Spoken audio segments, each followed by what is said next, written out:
Nagbalik loob sa pamahalaan at gusto nang lumagay sa tahimik ang isang miyembro ng Communist Terrorist Group o CTG sa Zamboanga, Sibugay.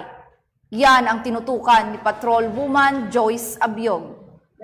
Sa pagsasagawa ng mga operasyong kontra-insurhensya ng mga tauhan ng Zamboanga, Sibugay, 2nd Provincial Mobile Force Company, kasama ang Titay Municipal Police Station, ay tuluyan ng sumuko ang miyembro ng Counter-Terrorist Group bandang 1:30 ng hapon noong Marso 26 taong kasalukuyan.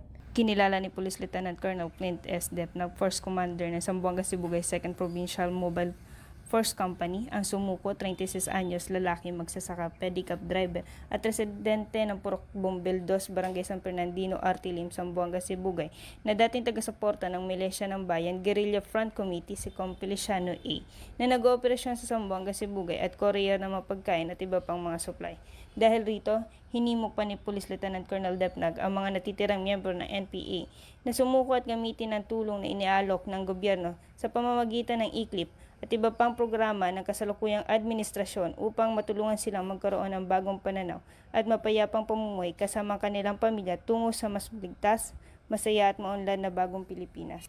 Mula rito sa Zamboanga Peninsula, ako ang inyong PNN correspondent, Patrolwoman Joyce Abiog, alagad ng batas, taga-taguyod ng Balitang Pulis. Maraming salamat, Patrolwoman Abiog.